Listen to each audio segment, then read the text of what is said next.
Soal nomor 5, saudara. Soal nomor 5. Farhan Rabbani ada. Ada, Pak. Baik, silakan Farhan. Soal nomor 5. Baik, Pak. Izin share screen, Pak. Silakan.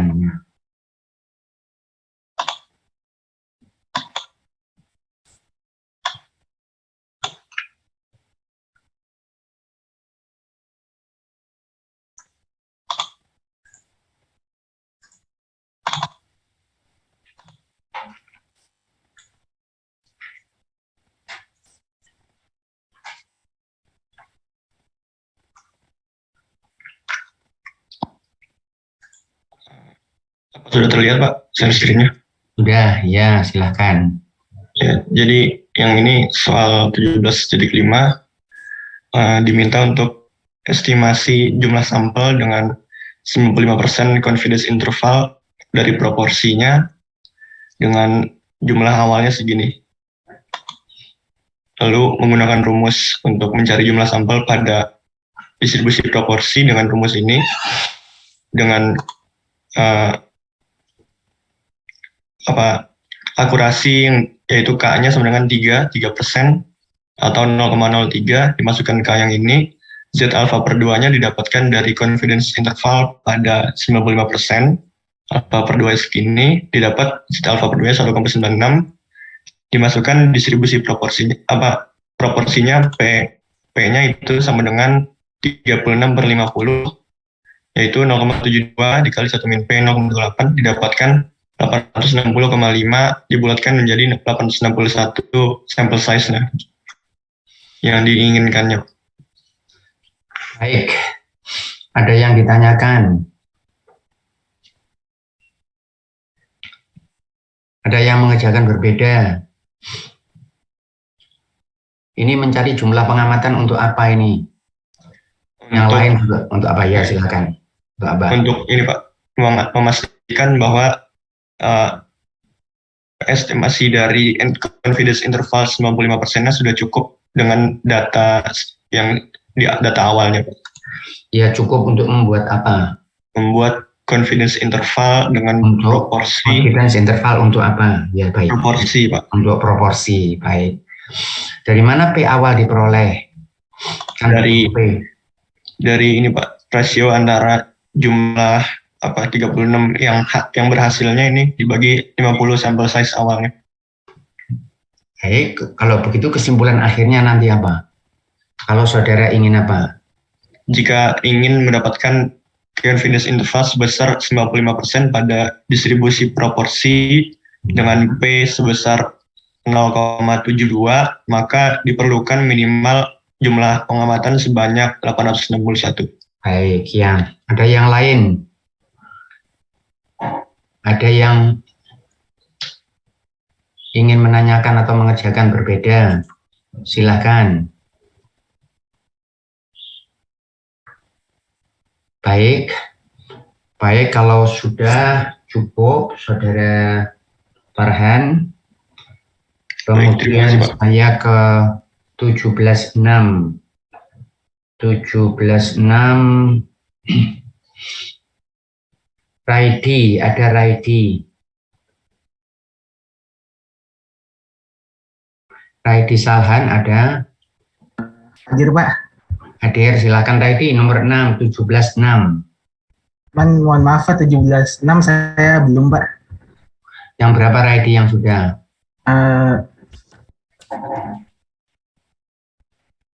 Mungkin, maaf, Pak, 17.6 sudah, Pak. Salah ngecek. Bentar ya, Pak.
Izin share screen ya Pak.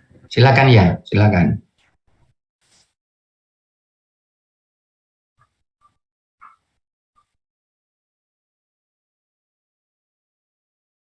Jadi ini untuk soal nomor 17.6 Pak, ada request about traffic signal, observe-nya 25 kali dan mendapatkan result X barnya 18 menit, serta S-nya 6 menit.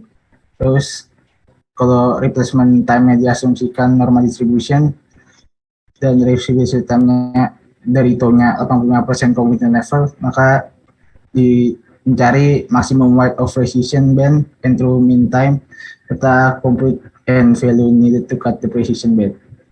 Untuk ini seperti ini Pak. Jadi pertama nyari untuk nomor A dari AT-nya 24, terus sigma X bar atau alpha per 2 SN S akar N, dia lebih kecil daripada nu, lebih kecil daripada X bar plus T alpha plus 2 S pangkat per N, terus kemudian dimasukkan, terus didapat ini Pak, 15 hasilnya yang A 15,523, lebih kecil daripada nu, lebih kecil daripada 20,47. Terus untuk yang B dengan bond weight-nya 4,854, terus half bond weight-nya 2,477, maka untuk BA-nya itu nilainya 16,76 dan BI-nya 19,238, maka didapatkan N-nya 100,06 atau sama dengan 100 Pak. Baik, ada yang ditanyakan?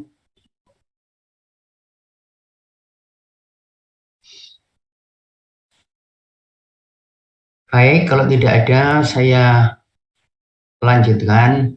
Saya kira soalnya ini mirip-mirip semua, saudara. Tidak terlalu. Soal nomor 11. Izin stop share ya Pak. Baik, nomor 11. Firlana, ada Firlana. Ada Pak? Silakan nomor 11. Baik Pak, sebentar.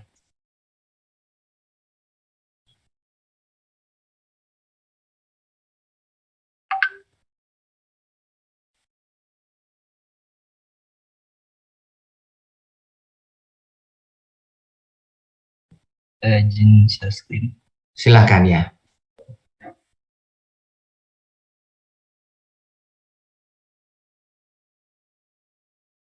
Di sini nomor 17 itu melanjutkan dari permasalahan 17 dulu. Sehingga di sini nanti diperoleh, diketahui itu nanti 1 dikurangi alfanya itu 0,95 atau dengan kata lain alfanya itu 0,15. Di situ readingnya itu 15, berarti N-nya itu 15 dengan alfa per 2-nya itu dengan dibagi 2 jadi 0,025. Sehingga Z alfa per 2-nya itu 1,96. Yang ditanya itu confidence level. Penyelesaiannya itu menggunakan rumus K kali X rata-rata sama dengan Z alfa per 2 kali sigma per akar N. Hingga dimasukkan rumus sehingga diperoleh K-nya itu 0,01. Selanjutnya itu dilakukan iterasi dengan K-nya itu 1/275 sama dengan 0,0036. Digunakan rumus Z alfa per N, tinggal dimasukkan sehingga diperoleh Z alfa per 2-nya itu 0,6704. Dengan kata lain, sehingga diperoleh alfa per 2-nya itu 0,2296 atau alfa sendirinya itu 0,4592. Sehingga untuk confidence levelnya itu tinggal 1 dikurangi alfa, yaitu hasilnya dikali 100 menjadi 54,08%. Seperti itu Pak. Baik, ada yang ditanyakan?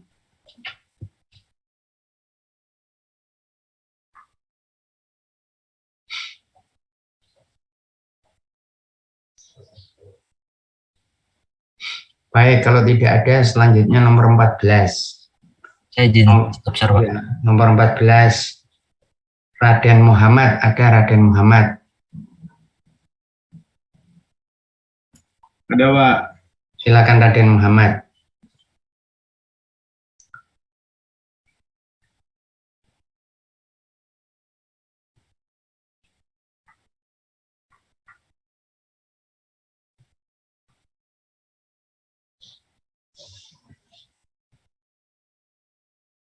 Nomor 14 ya Pak ya? Ya, nomor 14.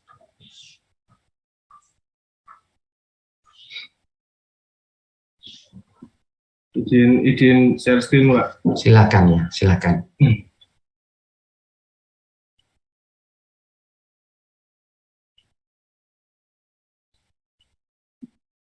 Kalau sudah terlihat Pak, Ya, sudah, silakan.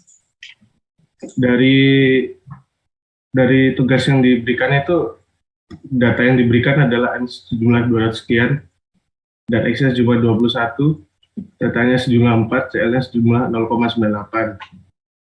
Ini data yang diberikan, lalu dilihat dari tabel yang diketahui, seperti sekian Pak, yang dari tabelnya, terus kita disuruh nyali simetrik 98 confidence-nya. Berarti di mana adalah dua sisi intervalnya Pak.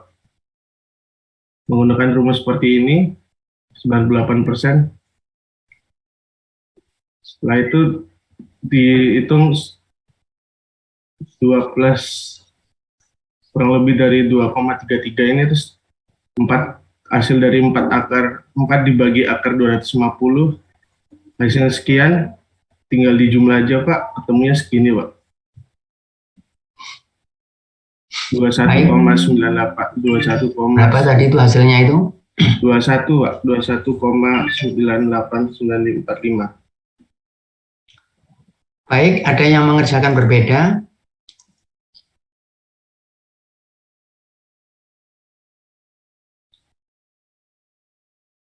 Berapa harga Z-nya ini, saudara? Ini berapa yang 2,33? Berapa harga Z-nya? Untuk 98% itu.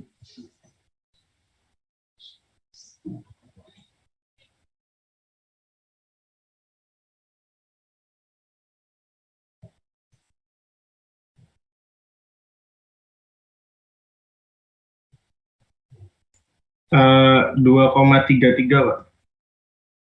Baik. 21. Baik, ada yang ditanyakan? Baik, kalau tidak ada, saya kira saya cukupkan saudara untuk pekerjaan rumah. Ini izin bertanya Pak. Silakan. Sebenarnya saya sama caranya, tapi saya mau memastikan ini untuk yang di B, situation B itu kan ada yang 18% of 250 order itu gimana maksudnya, taruhnya di mana gitu? Maksudnya kan tadi pengamatannya berapa N-nya? 250. Sehingga sekarang kalau 18% dianggap tidak diikutkan, maka N-nya jadi berubah. Seharusnya seperti itu ya Pak? Ya, jadi N-nya jadi 205. Tapi seluruhnya sama ya selanjutnya? Semuanya yang sama, cuman maksudnya khas. Kadang-kadang kita melakukan pengamatan, tetapi pengamatan itu tidak bisa dipakai karena kita curiga bahwa pengamatan itu tidak representatif. Ya, jadi saya misalnya katakanlah mengamati seseorang yang bekerja, kemudian saya dapatkan waktu yang dibutuhkan 10 menit, 12 menit, 14, 8, tiba-tiba ada yang 20, 25. Lalu saya merasa bahwa ini outlier istilahnya, sesuatu yang di luar daripada distribusi yang ada, kemudian tidak saya ikutkan. Sehingga jumlah N-nya jadi berkurang sekarang. Oke, baik Pak Mbak, terima kasih. Baik, sama-sama ya. Ada yang lain? Baik, kalau tidak ada saya cukupkan karena saya kira soal yang lain semuanya sama, saudara. Kecuali untuk yang C-square. Tetapi saya kira caranya juga seperti itu. Jadi misalnya seperti soal nomor 21 dan sebagainya, saudara diminta untuk mencari interval C-square, saya kira yang lain sama. Baik, saya cukupkan stop share, Pak. Baik. Kemudian saya share screen yang kuliah kita lanjutkan.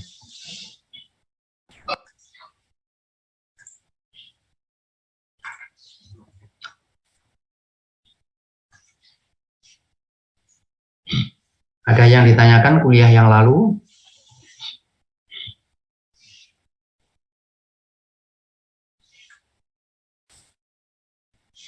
Belum, Pak. Belum ya. Baik, saya review sebentar, kemudian saya lanjutkan. Jadi ini tentang testing hipotesis. Nah, saudara menggunakan tes seperti ini untuk X-bar, harga rata-rata. Jadi saya punya ini populasi yang punya harga rata-rata, kemudian saya ambil sampel dan saya dapatkan harga rata-rata. Pertanyaannya, bisa enggak harga rata-rata saya ini berawal dari populasi ini? Kalau saya punya mu yang besarnya 100, kemudian saya dapat X bar yang sama dengan umpamanya 120, bisa enggak saya katakan bahwa harga mu ini sudah berubah menjadi lebih besar? Kalau saya punya X bar di bawah 100, bisa enggak saya katakan bahwa mu ini sudah menjadi kecil? Nah, topik ini adalah namanya testing hypothesis atau hypothesis test, seperti ini. Nah, tesnya bisa dua arah, bisa satu arah. Itu tergantung daripada level of significance. Kalau dua arah berarti di kiri dan di kanan, biasanya bahasanya itu adalah tidak sama. Nah, tetapi yang ke kanan atau yang ke kiri seperti ini adalah yang ini adalah untuk harga lebih besar, yang ini untuk harga lebih kecil. Jadi langkahnya saya menetapkan hipotesa 0 dan hipotesa 1. Hipotesa 0 itu selalu ke arah yang pesimis, tidak bisa menerima kecuali ada dukungan data. Kemudian saya menentukan level of significance, yaitu daerah di mana saya akan menolak hipotesa 0. Pilihan saya level of significance, kemudian saya menentukan daerah penolakan. Nah, ini seperti saya sampaikan pada pertemuan yang lalu, ada 3 cara untuk melakukan tes itu. Jadi yang pertama adalah saya mencari Z dari tabel pada level of significance. Saya bandingkan Z ini dengan Z yang saya peroleh dari perhitungan. Nah, sehingga kalau saya menggunakan satu arah seperti ini, ini Z di sini, ini punya Z yang harganya 0, di sini positif, di sini negatif. Kemudian kalau saya sudah menentukan alfa ini, misalnya alfa 5%, maka harga Z-nya kalau di sebelah kanan sini adalah 1,65. Sehingga sekarang saya menentukan daerah penolakan di sini. Kalau Z saya, yang saya hitung dari data, masuk di daerah ini itu artinya lebih besar daripada Z hitung. Kalau ini 1,65, di sini lebih besar 1,7, 1,75 dan seterusnya, maka saya menolak hipotesa 0. Yang paling mudah saudara awali dari sini, saya akan menerima hipotesa 0 apabila Z-nya adalah sama dengan 0. Sedikit lebih besar boleh, sedikit lebih besar boleh. Saya masih tetap menerima hipotesa 0. Karena di sini adalah hipotesa 0, saya menerima seperti yang lalu, tidak ada. Kalau harga Z-nya sudah semakin besar, terutama misalnya di sini, saya akan menolak hipotesa 0. Bagaimana kalau jatuh di sini, di daerah ini? Maka itu saya perlu menentukan level of significance, alpha ini. Nah, kemudian dari level of significance itu, saya mendapatkan harga Z. Kemudian saya bandingkan antara Z yang saya peroleh dari tabel pada alfa dengan Z yang saya peroleh dari perhitungan. Di sini juga begitu. Kalau jatuh di sini saya akan menolak. Bagaimana kalau jatuh di sini? Saya terima hipotesa 0 sampai dia masuk daerah penolakan ini. Masuk di daerah penolakan ini saya menolak hipotesis 0. Saya menerima hipotesa 1 atau hipotesa alternatif. Baik, ini cara yang pertama, yaitu membandingkan antara Z dari tabel pada level of significance pada alpha, saya bandingkan dengan Z hitung. Itu cara yang pertama. Baik, ada yang ditanyakan. Nah, perbandingannya apakah menggunakan Z atau T? Tergantung. Kalau besar, sampel besar ini maksudnya jumlah unitnya besar dalam sampel. Sampel kecil maksudnya jumlah unitnya kecil, di bawah 30. Begitu perjanjiannya. Baik. Nah, contohnya seperti ini. Saya kira kita pertemuan yang lalu sampai di sini. Produk hasil proses perlakuan panas memiliki rata-rata 35 dengan standar deviasi 6. Kemudian dilakukan pengamatan pada 36 komponen menghasilkan harga X bar sebesar berapa saudara? X bar 37. Pertanyaannya apakah proses sudah berubah? Nah, kalau pertanyaannya proses sudah berubah, berarti bisa lebih besar, bisa lebih kecil, atau tidak sama dengan.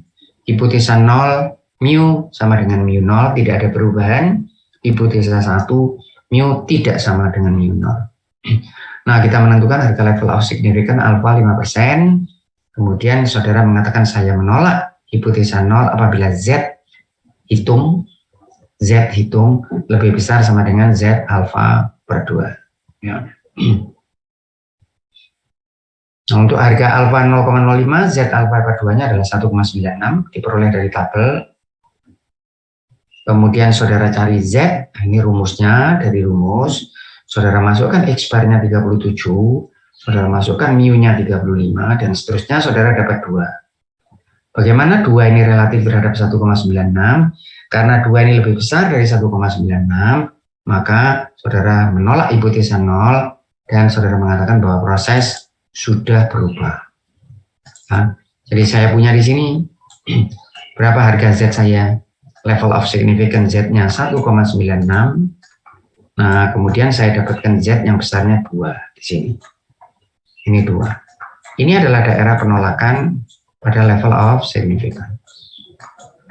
Baik, ini saya kira cara yang kalau saudara tidak ada permintaan untuk menggunakan cara lain, saudara gunakan cara yang ini, yaitu membandingkan antara Z hitung dan Z tabel.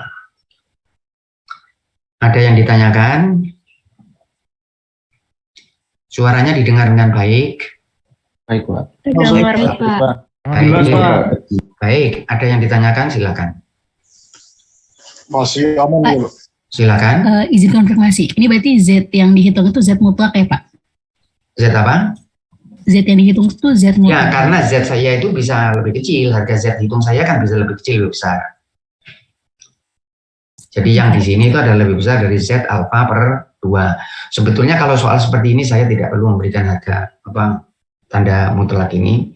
Tetapi kalau ini 2 arah, kalau 2 arah itu Z-nya itu kan bisa minus, bisa plus. Nah, saudara gunakan alfa 5%, ini berapa harganya? Ini minus 1,96 gitu. Ya, karena pertanyaannya itu adalah apakah proses sudah berubah gitu. Nah, Z hitung saya bisa negatif, bisa positif. Saya bandingkan dengan 1,96 ini. Sehingga kalau nanti nih saudara tidak menggunakan ini boleh. Misalnya ternyata Z hitungan saudara itu minus, ya bandingkan dengan minus 1,96. Artinya saya akan menolak hipotesa 0 apabila Z hitung saya jatuh di sini. Artinya apa ini? Lebih besar dari 1,96 atau jatuh di sini, artinya apa? Lebih kecil dari minus 1,96. Itu maksudnya tanda ini. Sudah menjawab? Sudah, Pak. Terima kasih. Silakan kalau belum. Udah, Pak. Sudah, baik. Ada yang lain? Jadi kalau pertanyaannya apakah sudah berubah, saudara menggunakan ini. Nah, sebetulnya kalau saudara ragu dari soal, saudara boleh menuliskan sedikit. Nah, saya anggap bahwa ini adalah 2 arah atau tapi jangan mengubah dari soal kalau jelas loh ya. Seperti ini, apakah terjadi peningkatan? Saudara jangan mengatakan 2 arah. Tetapi kalau tidak ada informasi di dalam soal, saudara bisa menganggap bahwa saya menganggap ini 1 arah atau 2 arah. Kalau tidak ada informasi. Kalau ada informasi, saudara manfaatkan seperti permintaan soal. Baik, ada yang ditanyakan? Nah, contoh berikutnya, apakah terjadi peningkatan harga rata-rata? Nah, ini ada istilah peningkatan, berarti dia 1 arah. Apakah mu-nya masih seperti yang dulu, mu sama dengan mu 0, atau mu lebih besar karena peningkatan, bukan pengecilan, tetapi peningkatan. Saya menentukan alfa 0,05. Saudara lihat, hati-hati perbedaannya. Walaupun dengan alfa 0,05, kalau 2 arah, ya alfa per 2. Tetapi kalau 1 arah, ya cuma alfa saja.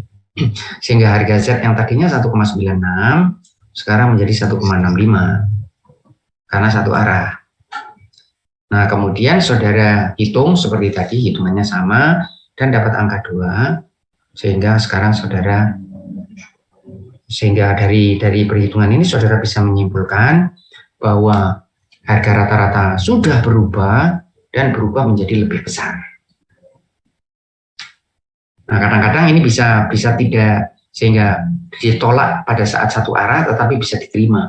Jadi kalau saudara dapat misalnya saja 1,7, kalau saudara dapat 1,7 untuk yang satu arah, hati-hati ini. Jadi bisa saja sesuatu yang ditolak untuk satu arah diterima di dua arah.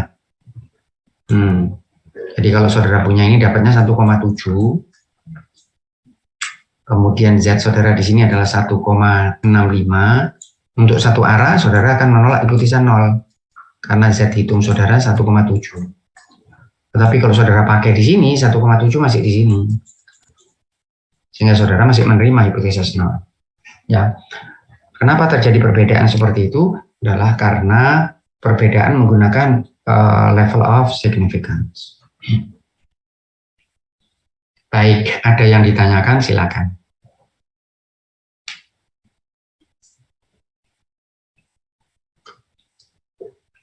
Jelas ini? Cukup jelas. Jelas ya? Baik. Jadi saya simpulkan langkahnya, saudara tentukan hipotesa 0, hipotesa 1, tentukan level of significance, tentukan daerah penolakan. Jadi buat gambar begini, misalnya saudara bilang kalau di sini, lalu saudara tentukan kalau misalnya saya yang ke kanan, ini ada harga T, misalnya ini bukan Z tetapi T. Misalnya T-nya 2,3. Saya katakan bahwa saudara bisa membuat gambaran ini untuk memudahkan. Sehingga kalau masuk daerah sini saya akan menolak hipotesa 0. Sehingga saya katakan saya menolak hipotesa 0 apabila T hitung saya lebih apa dari 2,3. Di sini daerah penolakan lebih besar. Kalau di sini ini minus 2,3 misalnya, saya mengatakan saya akan menolak hipotesis 0 kalau T hitung saya lebih apa dari minus 2,3, lebih kecil. Kemudian saudara cari T-nya dengan rumus. Rumus T dan rumus Z kan sama. Saudara cari rumus T-nya, kemudian saudara bandingkan dan ambil kesimpulan. Ya, nah ambil kesimpulannya itu sampai jauh, saudara. Jadi kalau di sini sudah terjadi peningkatan harga rata-rata, kembalikan ke soal. Kalau begitu berarti kekerasan hasil proses perlakuan panas sekarang sudah meningkat, ya, itu harus sampai akhir begitu. Tidak boleh berhenti cuma di sini saja, sampai ke soalnya. Soalnya tadi mengatakan apa? Hasil perlakuan panas, saudara kembalikan ke soal. Baik, ada yang ditanyakan?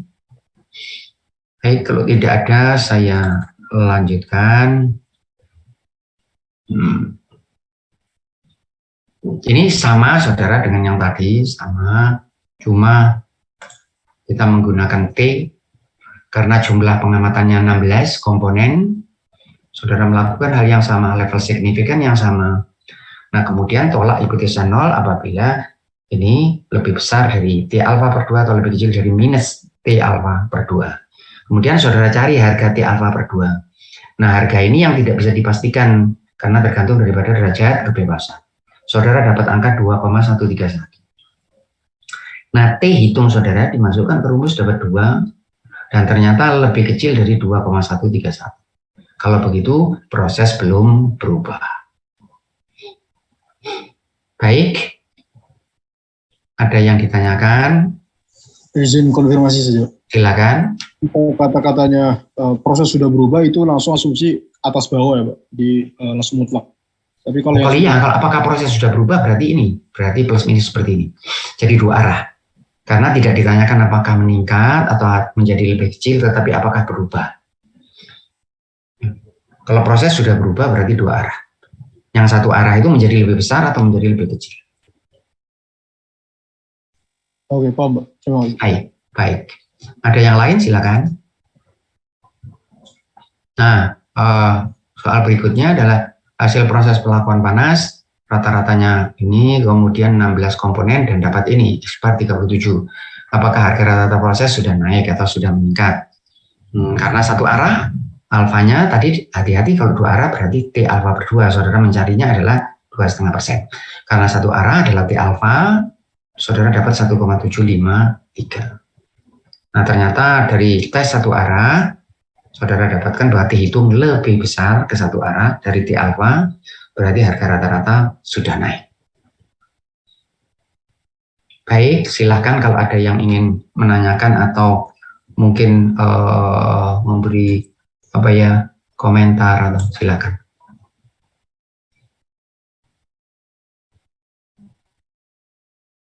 Nah, ini sebelum saya lanjutkan testing proporsi, ya saya lihat ada cara yang lain untuk mengerjakan ini yang mungkin nanti di dalam soal bisa ditanyakan. Sebetulnya cara ini bisa saudara pahami dari cara yang pertama ini, karena sebetulnya sama saja. Cuman saya melihatnya mungkin dari kanan, saya melihat dari kiri, begitu aja cara melihatnya saja. Tapi konsepnya tetap sama, saudara. Jadi tadi saya punya, ambil saja yang gampang, saya punya Z, saudara. Kemudian ambil aja yang gampang satu arah lah. Ini 5%, saudara. Saya tetapkan level of significance 5%. Berapa harga Z saya kalau satu arah? 1,65. Betul ya? Kemudian hipotesa 0 saya, kalau di sini saya menerima, masih diterima terus sampai masuk daerah penolakan ini. Kemudian saya menolak. Sehingga kriteria penolakan itu mengatakan bahwa tolak hipotesis 0 apabila harga Z hitung saya namakan ini Z hitung, saya lebih besar dari 1,65, masuk di sini. Betul ya? Tolak hipotesis 0 apabila Z hitung lebih besar dari Z tabel 1,65, artinya masuk di daerah penolakan ini. Baik, sampai di sini bisa dimengerti ini, bisa dimengerti? Oh, Bisa, Paham Pak. ya? Nah, sekarang alfa saya itu berapa? Ini 5%, alfanya 5%. Kalau Z hitung saya itu jatuh di sini, probabilitas pada Z hitung berapa, saudara? Probabilitas pada Z hitung. Kan ini, probabilitas pada Z hitung ini kan semua ini, betul ya? Lebih apa relatif terhadap 5% ini? lebih besar. Lebih besar, betul ya? Nah, kalau masuk di daerah ini, probabilitas dari Z hitung saya yang ini lebih apa dari alfa? Lebih kecil. Lebih kecil. Kalau gitu saya bisa menggunakan sebagai kriteria penolakan. Tolak hipotesis 0. Apabila probabilitas pada Z hitung, jadi probabilitas Z yang sama dengan Z hitung, ini lebih besar sama dengan sendirinya karena nggak bisa dihitung begitu, lebih besar Z hitung, lebih kecil ya dari level of significance.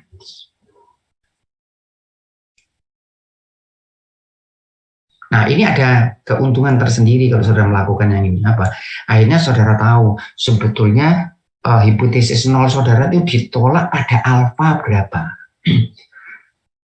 Kalau saudara menolak hipotesis 0 pada alfa 5% dan saudara menolak hipotesis 0 pada alfa 1%, mana yang lebih meyakinkan bahwa proses itu sudah berubah atau menjadi lebih besar atau menjadi lebih kecil?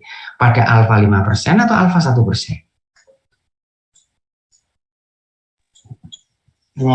Mana yang lebih meyakinkan, saudara? Ketika hipotesis 0 itu ditolak, yang menunjukkan bahwa proses sudah berubah, itu dia ditolak pada alfa 5% atau ditolak pada alfa 1%? Mana yang lebih meyakinkan? 1%. 1% dengan sendirinya 1%. Karena misalnya sekarang ya saudara dapat 1,66. Ya 1,6 atau saudara dapatkan 1,66 di sini ya. Itu pada 5% ditolak enggak dia? Pada 5%. Ya, atau saya gambarkan lagi ya supaya saya bersihkan dulu sebentar. Ya. Tanyakan kalau enggak jelas tanyakan. Nah.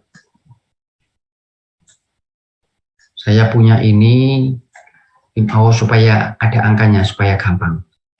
Kalau ini 5% saudara, yang dari sini ke sini 5%, ini berapa tadi? Z-nya berapa? Z saja ya, karena kita hafal itu 1,65. Kalau ini 2,5% berapa? Ada yang tahu kalau ini 2,5%? Ini dari sini berapa harganya? 1,96. 1,96 ya. Nah, kalau saudara dapat Z 1,8, Z hitung. Itu pada alfa 5% ditolak atau diterima hipotesis nol? Pada alfa 5%. Jatuh di sini ditolak ya. Pada alfa 2,5% ditolak atau diterima? Tolak. 1,8 di sini. Kalau Diterima. alfanya saudara ambil 2,5%, hipotesis nolnya diterima atau ditolak? Diterima, Pak. Diterima. Diterima. Kapan dia ditolak? Kalau sudah dapat 2, ini ya, masuk sini 2. Berarti ketika saudara menggunakan alfa yang lebih kecil, itu saudara memang, kalau di sini kan saya yakin ditolak ya. Yakin. Semakin kecil di sini itu keyakinan saya semakin tinggi. Jadi kalau saya bandingkan ditolak di sini atau ditolak di sini, ini lebih meyakinkan. Betul-betul memang proses sudah berubah. Karena jauh sekali saudara dari kelaziman. Nah, sehingga kalau proses saya itu ditolak pada alfa yang lebih kecil, itu menunjukkan bahwa perubahan yang terjadi itu sudah lebih meyakinkan. Karena kalau misalnya 1,8, saya masih belum menolak untuk alfa 2,5%. Saya masih kurang yakin bahwa proses sudah berubah. Setelah dapat Z sama dengan 2, baru saya yakin. Sehingga keyakinan kita itu semakin tinggi, kalau alfanya semakin kecil. Ya tentu saja saudara ya. Confidence interval saudara kan lebih bagus ketika alfa lebih kecil. Nah, kalau begitu apa yang saya lakukan? Saya cari Z hitung saya cari Z tabel, kemudian saya cari alfa pada Z hitung. Jadi misalnya ini untuk ini 5% seperti ini. Saya hapus yang lain. Ini untuk 5%.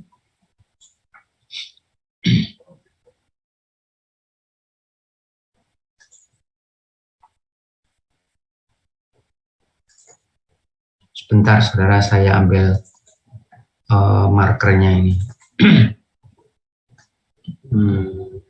Untuk ini 5%, saya punya Z 1,65. Nah, sekarang saya hitung Z hitung saya. Perhitungan Z hitung saya misalnya seperti ini, saya dapatkan angka 2. Kemudian 2 ini saya cari di tabel.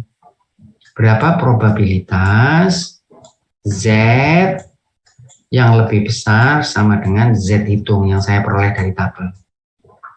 Kalau tadi saya bandingkan harga Z saya dengan Z dari tabel. Sekarang saya cari probabilitas Z yang lebih besar dari Z hitung. Misalnya ini 2 ini saudara ya, harga Z yang sama dengan 2 ini saya cari. Berapa harganya di tabel Z yang sama dengan 2? Bisa enggak saudara cari probabilitasnya? Bisa. Ada yang tahu nih untuk 2 ini berapa? Ada yang hafal? Masih ingat? 2 sigma. Ada yang hafal? Berapa persen? 95,4. Berapa? Untuk 2 sigma 95,4, ya kan? Masih ingat saudara? Berarti di luarnya berapa saudara? Di luarnya berarti 4,6 dibagi 2. Jadi ini probabilitas untuk Z2 ini 2,3%. Nah, lalu pertanyaannya, lebih apa dari level of significance? Lebih kecil atau lebih besar? Lebih besar, Pak. Lebih besar, karena ini alfanya berapa ini? 5%. Ya. Harga alfa yang saudara peroleh pada Z itu lebih besar atau lebih kecil tadi? Ini 2,3% ini. Kecil, Pak. Lebih kecil dari 5%, lebih kecil. Kalau begitu, berarti saya dapatnya di sini. Ini 5%, saya dapatnya di sini karena lebih kecil. Ini loh, lebih kecil. Tadi saudara bandingkan 1,65 dengan harga 2. Sekarang saudara bandingkan alfa 5% dengan 2,3%. Berarti saya menolak hipotesis 0 karena probabilitas daripada Z lebih besar, Z hitung lebih kecil dari level of significance. Nah, saya berhenti dulu sebentar. Silakan kalau saudara punya pertanyaan. Permisi, Pak. Silakan. Pak, saya izin bertanya, Pak. Silakan. Berarti confidence itu menunjukkan dari kespesifikan ya, Pak. Soalnya kalau saya rasa saya akan lebih yakin kalau misalnya alfanya lebih besar, Pak. Baik. Nah, sekarang saudara lihat. Awali dari sini seperti yang sering saya katakan. Kalau di sini saudara menerima atau menolak hipotesis nol? Jatuh di sini menerima, sedikit lebih besar menerima, gitu ya, sedikit lebih besar menerima. Kalau di sini saudara akan menolak kan? Ya, di sini Ya. saya menerima, di sini saya menolak. Di antara ini saya mesti mengambil kesimpulan. Nah, kalau saya dari sini saya menerima, kemudian saya gunakan alfa 5%. Ketika dia jatuh di sini, ini alfa 5% ya, perhatikan ya, ini alfa 5%, jatuh di sini apa yang saya lakukan? Menolak atau menerima? Kalau Menolak. Ya, Kalau saya alfa, menolak. iya Pak, menolak. Ya, saya menolak karena pada alfa 5%. Tetapi sebenarnya nanti setelah ini kita bahas lebih detail. Tetapi sebenarnya mungkin enggak, proses ini belum berubah, tapi saya dapatkan Z di sini, itu mungkin atau tidak? Ini kemungkinannya ini yang wajar, ini yang lazim ya seperti ini.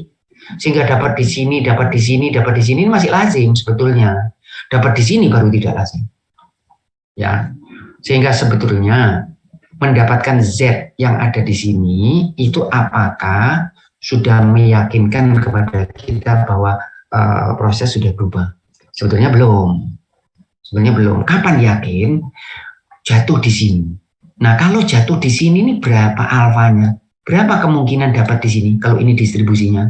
Berapa kemungkinan dapat probabilitas mendapatkan data di daerah ini? Kalau ini ini distribusinya berapa? Lebih kecil ya Pak alfanya berarti. Ya. Oh, nanti ya saya rapikan dulu sebentar.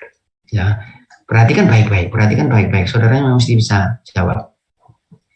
Yakin saya saudara mestinya bisa jawab. Ya. Berapa kemungkinan saya mendapatkan harga Z di sini? Berapa kemungkinannya? Yang mana kemungkinan itu? Yang mana? Sudah kita kerjakan berulang kali, berpuluh kali. Ini ya, saya beri harga. Ini mu 100. Berapa kemungkinan saya dapatkan harga rata-rata yang 110 atau lebih besar? Mana kemungkinannya? Yang mana? Yang lebih besar dari 110 berapa kemungkinannya? Silakan. Diapakan? Dicari berapa? Yang mana kemungkinan mendapatkan harga X bar atau X misalnya, untuk ini anggap saja X bar lebih besar dari 110. Mana probabilitasnya itu yang mana? Saya apakan ini anaknya isi? Ya diarsir ya Pak. Diarsir ya, saya arsir. Sampai di sini paham saudara? Iya Pak. Paham ya, ini kemungkinannya. Kalau saya dapat di sini 120, kemungkinan saya menjadi lebih apa? Lebih kecil atau lebih besar? Lebih kecil Pak. Lebih kecil. Kalau saya di sini, berapa kemungkinan saya? Berapa kemungkinan dapat dari distribusi ini harga misalnya ini 140? Berapa kemungkinannya? Berapa ini? Hampir 0. 0. Ya, hampir 0. Tidak ada kemungkinan. Nah, sehingga dapat di sini dan di sini ini masih mungkin. Nah, sehingga saudara ketika mengatakan proses sudah berubah, idealnya kalau sudah di sini. Karena tidak ada kemungkinan saudara dapatkan harga ini dari proses yang sama, karena kemungkinannya 0. Nah, kalau saya mengatakan proses sudah berubah ketika di sini, itu kemungkinannya masih besar. Ini kemungkinannya masih besar. Nah, sehingga kalau saya dapatkan kemungkinan untuk mendapatkan harga X bar itu kecil, kemungkinannya kecil, yang ini sangat kecil 0, itu saya lebih yakin kalau prosesnya sudah berubah. Paham, saudara? Oh, paham Pak, paham sekali. Oh, Pak. silakan kalau saudara masih kurang paham, silakan. Jadi kalau kemungkinan untuk mendapatkan harga X bar itu semakin kecil, ini 0 misalnya mendekati 0. Kalau di sini semakin apa ini? Semakin besar atau semakin kecil? Semakin tidak ada. Ya, hampir tidak ada. Nah, kalau saudara dapat di sini, apa kesimpulan saudara? Kalau tadinya begini, ini 100, ini tiba-tiba dapat 200. Apa kesimpulan saudara? Proses sudah berubah atau belum? Sudah berubah. Pasti sudah berubah. Kalau gitu semakin kecil kemungkinan saya memperoleh harga X bar dari proses yang sama, itu artinya proses sudah berubah. Dari 100 dapat 101, itu kemungkinannya kecil atau besar? Besar. Besar. Kalau begitu proses sudah berubah atau belum? Belum. Dari 100 dapat 120, masih besar. Dari 100, ini berapa ini? Kalau ini misalnya sigmanya berapa? Sigma saya anggap 10 ya. Ini paling kecil di sini berapa? Paling besar ini. 130 ya. Nah, kalau dapat 125, itu kemungkinannya apa? Besar atau kecil? Dapat 125. Dari satu distribusi normal yang rata-rata 100 dengan standar deviasi 10 dapat 125. Kemungkinannya kecil atau besar? Kecil. Ya. Dapat 135, lebih kecil lagi. Sehingga ketika kemungkinannya itu kecil, saudara mengatakan, wah ini proses sudah berubah. Gitu. Baik, ada yang ditanyakan lain? Silakan.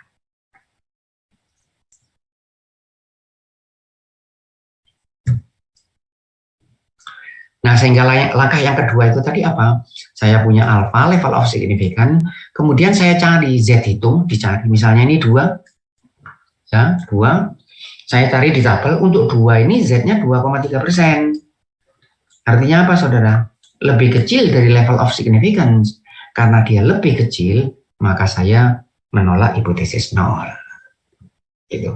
Dan sekaligus saya dapat informasi. Kapan saya bisa menolak hipotesis 0? Pada alfa berapa, saudara? Alfa 2,3%. Gitu ya. Sehingga kalau alfanya itu di bawah 2,3%, misalnya di 2%, saya masih menerima hipotesis 0. Nah, ini bisa digunakan. Kalau saudara mendapatkan probabilitas pada Z itu untuk kecil, itu artinya saudara lebih yakin bahwa proses memang sudah berubah. Nah, jadi misalnya Z, ini saudara beri Z, ternyata Z-nya ini 3. Berapa probabilitas pada Z3? Kan hampir 0. Hampir 0. Nah, saudara lebih yakin, dia jatuh di sini. Kalau saudara dapatnya ini 4, berapa probabilitasnya? Hampir tidak ada, saudara, hampir 0. Artinya saudara yakin kalau proses sudah berubah. Ini adalah cara yang kedua. Jadi cara yang pertama, saudara bandingkan antara Z hitung dengan Z dari tabel. Atau T itu atau. Nah, cara yang kedua adalah saudara cari probabilitas. Ini kalau untuk satu arah ya, adalah Z lebih besar dari Z hitung. Ini untuk satu arah yang ke kanan. Itu saudara bandingkan dengan apa? Bandingkan dengan level of significance. Nah, kalau probabilitas Z ini lebih kecil dari level of significance, berarti kan ini tadi kalau Z hitungnya lebih besar dari Z tabel. Kalau ini apabila probabilitasnya harus dicari probabilitas karena saudara bandingkan dengan probabilitas. Kalau probabilitas Z pada Z hitung lebih kecil dari level of significance, saudara menolak hipotesis 0. Baik, ada yang ditanyakan? Silakan. Cukup jelas? Sangat jelas, Pak. Jelas ya? Oh, baik kalau begitu. Oke, sekarang cara yang ketiga. Cara yang ketiga, ini insya Allah pemahamannya lebih mudah. Ini saya punya begini, saudara. Ini saudara menetapkan apa ini? Level of significance. Kalau saudara menetapkan level significance alpha 5%, kalau dia diketahui Z atau kalau T dicari dari tabel, saudara bisa dapat berapa harga Z-nya. Kalau 5%, ini sudah saya ulang-ulang. Berapa ini? Ada yang masih ingat? 1,95. Ya, 1,65. Nah, X bar saudara kan jatuh di sini, jatuh di sini, jatuh di sini. Berapa harga X bar pada Z 1,65 ini? Saudara masukkan Z sama dengan X bar minus mu sigma per akar N. Ya. Kalau saya gunakan data saya ini, Z sama dengan apa, saudara? X bar ini ditanyakan, minus mu-nya saya masukkan 35, sigma kemudian dimasukkan 6 dibagi akar 36. Berapa harga Z untuk alfa 5%? 1,65, saudara masukkan di sini 1,65. Saudara dapat apa? Kalau ini ada, saudara dapat apa? Kalau ini saya beri angka 1,65. X bar. Dapat X bar. Berapa harga X barnya? X bar, ini kalau ini 1, saudara. Berarti X bar-nya adalah 36,65. Baik, betul saudara ya? Betul ya, saudara cek. 36,65. Jadi harga X bar yang berpadanan dengan Z di sini ini, harga Z-nya 1,65. Harga X bar-nya berapa? Harga X bar-nya ini 36,665. Baik, ada yang ditanyakan. Kalau begitu, ini harga X bar pada Z tabel. Kalau begitu, kapan saudara menolak hipotesis 0? Kalau X bar saudara apa? Kalau di sini menolak enggak? X bar jatuh di sini menolak atau tidak? Tidak. Kalau di sini? Tidak. Kalau di sini? Ya. Menolak. Artinya X bar hitung saudara lebih apa dari ini? Lebih besar sama dengan. Baik, ya. Berarti tolak hipotesis 0 apabila harga X bar lebih besar dari X bar yang saudara peroleh pada Z tabel. Ini diperoleh dari hitungan dengan memasukkan Z tabel ini. Sehingga kalau jatuh 36, X barnya 36, saya menolak atau tidak? 36 di sini. Menolak atau tidak hipotesis 0? Tidak. Tidak. Kalau 37? Menolak. 8 dan seterusnya saya menolak. Nah, ini cara yang ketiga. Jadi cara yang ke-1 adalah membandingkan antara Z hitung dengan Z tabel. Cara yang kedua mencari probabilitas pada Z hitung dibandingkan dengan level of significance. Yang ketiga ini adalah saudara membandingkan X bar yang saudara peroleh dari data dibandingkan dengan X bar yang saudara peroleh dari Z tabel. Dengan memasukkan Z tabel seperti ini dapat X bar. Ini sebagai kriterianya. Ini sebagai patokan atau pedomannya. Saudara bandingkan Z saudara yang diperoleh dari perhitungan dengan Z yang diperoleh dengan X bar yang diperoleh dari Z tabel.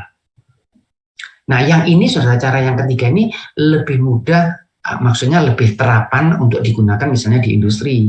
Sehingga kalau ada orang datang membawa barang, saya katakan kepada operator, coba dites saja ya, kemudian dicari rata-ratanya, gitu aja. Saya enggak pakai ribut-ribut. Diambil X bar, dicari rata-ratanya, dibandingkan kemudian ini sebagai pedoman. Kalau dia lebih besar dari ini, berarti prosesnya sudah berubah atau prosesnya sudah menjadi lebih besar, gitu ya, harga mu-nya. Jadi untuk operator lebih mudah ketika diberi ini daripada harus menghitung Z tabel, mencari probabilitas, saya kira sulit untuk dilakukan. Tetapi ini cukup saya beri, nanti dites, harga rata-ratanya dibandingkan dengan ini sebagai pedoman. Baik, ada yang ditanyakan silakan. Izin konfirmasi, Pak. Silakan. Untuk menentukan dia apa sudah berubah atau tidak bisa menggunakan beberapa perbandingan parameter ya. Tadi ada Betul. sama rata-rata ya. Betul. Jadi ada 3 itu tadi. Saudara bandingkan antara Z, hitung saudara relatif terhadap Z dari tabel, saudara bandingkan probabilitas pada Z hitung saudara, ya, dibandingkan dengan alfa, kemudian saudara bandingkan antara X bar yang saudara peroleh dengan X bar yang diperoleh pada Z hitung.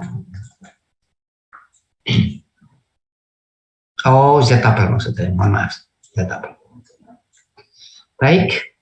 Ya, semua caranya sama, akan berhasil dengan kesimpulan yang sama. Cuma ada keunikan masing-masing, ya. Jadi kalau alfa ini saudara tahu dia ditolak pada level significance berapa. Ya, kalau level significance-nya itu lebih kecil, misalnya ditolak pada alfa 1%, itu lebih meyakinkan daripada ditolak pada alfa 5%. Kemudian cara yang ketiga ini mungkin lebih mudah dari sisi implementasinya, ya, terapannya lebih mudah. Tapi tiga-tiganya akan menghasilkan cara yang sama, kesimpulan yang sama. Baik, ada yang ditanyakan, silakan. Silakan kalau saudara belum jelasin, silakan. Karena kadang mahasiswa itu masih bingung dengan hipotesa 0, hipotesa 1 ini. Nanti sudah masuk di sini, saudara terus mengatakan berarti hipotesa 0 diterima, gitu, atau sebaliknya. Jadi saya yakinkan kembali berawal dari sini. Kalau dari sini apa artinya? Berarti X bar saudara sama dengan mu. Kalau sama ya tidak ada alasan saya untuk mengatakan berbeda. Bagaimana sama kok saya katakan berbeda? Yang saya mungkin mengatakan berbeda itu kalau dia berbeda, tetapi saya masih kurang yakin. Tetapi kalau sama, saya tidak ada alasan saya untuk mengatakan hipotesa 0 ini sudah berubah. Kemudian sedikit lebih besar. Boleh sedikit lebih besar sampai masuk daerah penolakan, atau sedikit lebih kecil sampai masuk daerah penolakan. Oh ya, mohon izin konfirmasi Pak. Silakan. Kalau bisa dibandingkan dengan rata-rata untuk industri yang lebih mudah, berarti juga bisa dibandingkan dengan standar deviasi. Oh, nanti agak lain sedikit. Ya. Agak lain sedikit karena statistik yang digunakan berbeda. Tetapi dengan sendirinya ya nanti kita akan gunakan tes ini bukan cuma rata-rata. Maka itu yang dites apa ini nanti? Saya punya begini, saya punya apa saudara mu ini saya tes dengan apa? Dari X bar. Nanti saya punya P, saya tes dari apa? P pakai topi. Nah, nanti saya punya sigma di sini. Saya tes dari mana saudara? Saya tes dari S. Nah, tapi menggunakannya ini adalah dengan G-square. Ini distribusinya proporsi, ini distribusi harga rata-rata, ini distribusinya adalah G-square. Tetapi ya, memang bahwa tes itu tidak hanya harga rata-rata yang dites, tetapi apakah standar deviasi yang dites. Ya. Karena di dalam industri, perubahan itu tidak hanya perubahan harga rata-rata. Bahkan kalau terjadi perubahan harga rata-rata itu relatif mudah untuk diselesaikan dibanding dengan perubahan yang terjadi pada varians atau standar deviasi. Iya, bisa. Nanti saya bandingkan apa saudara? Antara harga G-square yang saya peroleh dari tabel dan G-square yang saya peroleh dari perhitungan data. Dan kesimpulannya begitu, kalau dia masuk daerah penolakan, saya akan menolak hipotesis 0 yang mengatakan bahwa standar deviasi belum berubah, padahal sudah berubah. Baik, sudah menjawab itu? Terima kasih. Baik, sama-sama. Ada yang lain silakan saudara.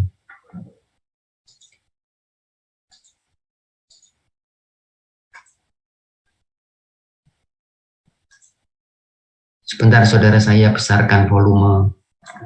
Baik. Ada yang ditanyakan, silakan.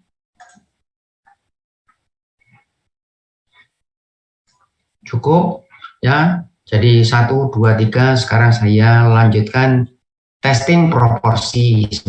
Ditanyakan Rafif tadi tes yang lain, ini sekarang proporsi dulu. Nah, saya beri contoh. Proporsi perokok, saudara masih mendengar suara saya ini ya? Masih ya? Masih masuk. Masih ya? Proporsi perokok di sebuah kota diperkirakan 20%. Survei yang dilakukan pada 100 orang secara random menghasilkan proporsi sebesar 25%. Pertanyaannya, apakah proporsi perokok sudah berubah? Jawaban saudara apa? Prima facie, maksudnya awal. Jawabannya saudara apa? Hipotesis 0. Apa jawabannya? Apakah perokok sudah berubah? Jawabannya apa? Hipotesis 0 mengatakan apa? Belum Pak, tetap. Belum. Pokoknya belum. Sebelum datanya meyakinkan saya. Pokoknya saya status quo lah. Oh, semua tetap. Nggak ada perubahan apapun. Nah, kecuali kalau datanya menunjukkan pada saya satu hasil yang berbeda. Ya, tes 2 arah. Ini kalau saudara ikuti penjelasan kita yang sebelumnya tadi, ini tidak ada masalah. Sudah persis sama. Cuman bedanya parameter kita kali ini adalah P. Statistik kita adalah P pakai topi. Itu aja. Untuk tes 2 arah, P pakai topi sama dengan P. Kalau tadi untuk tes 1 arah adalah X bar sama dengan mu. Seperti itu. Nah, hipotesa 1 adalah tidak sama. Untuk 1 arah, ini 2 arah. Untuk 1 arah, apakah dia lebih besar? P pakai topi yang diperoleh dari sampel lebih besar dari parameter, atau P pakai topi lebih kecil. Daerah penolakannya bagaimana? Ini menggunakan Z, tidak ada T ya, tidak ada T untuk proporsi. Karena mesti banyak. Jumlahnya harus mengambil data yang banyak. Kemudian 2 arah, ini ditolak, Z-nya alfa per 2. Kalau 1 arah adalah Z alfa, kemudian ambil keputusan. Ini contohnya. Apakah proporsi perokok sudah berubah? Karena pertanyaannya berubah, maka 2 arah, hipotesa 0, P masih tetap seperti sedia kala. Hipotesa 1, bahwa proporsi sudah tidak sama dengan sedia kala. Level signifikan 5%, kemudian karena 2 arah, 2,5 kiri, 2,5 kanan, sehingga harga Z-nya 1,96. Saya masukkan rumusnya. Ini statistiknya, ini parameter. Ini adalah standar deviasi. Saudara masukkan angkanya di sini. N-nya adalah jumlah pengamatan yang sudah dilakukan, 100. saudara dapat 1,25. Di mana posisi 1,25 itu? Lebih kecil atau lebih besar dari 1,96? Ini alfanya di sini, saudara. Ini 2,5%, ini 1,96, ini minus 1,9. Saudara cek dapat berapa? Nah, saudara dapat cek berapa? Ini hati-hati. Dapat berapa, saudara? Saudara masukkan Z-nya 1,25. 1,25 berarti di sini dia kira-kira. Apa kesimpulannya? Menerima hipotesa 0 atau menolak? Kriterianya di sini, kalau masuk sini baru ditolak. Masuk di sini. Nah, kalau gitu saya menerima. Kemudian kesimpulan yang paling akhir, apakah proporsi perokok di Indonesia atau di kota itu apakah sudah naik? Jawabannya apa? Belum. Paling tidak untuk saat ini saya tidak bisa menyimpulkan. Ya. Yang paling gampang saudara begitu. Paling tidak ini kalau dari bahasa sehari-hari ada istilah suspense, saudara mungkin pernah mendengar. Suspense judgment. Suspense judgment itu maksudnya untuk saat ini saya masih belum bisa menilai. Saya masih butuh tambahan informasi. Itu tawakuf, kalau bahasa Arab tawakuf itu maksudnya saya berhenti dulu. Sehingga kalau saudara ditanya gimana ya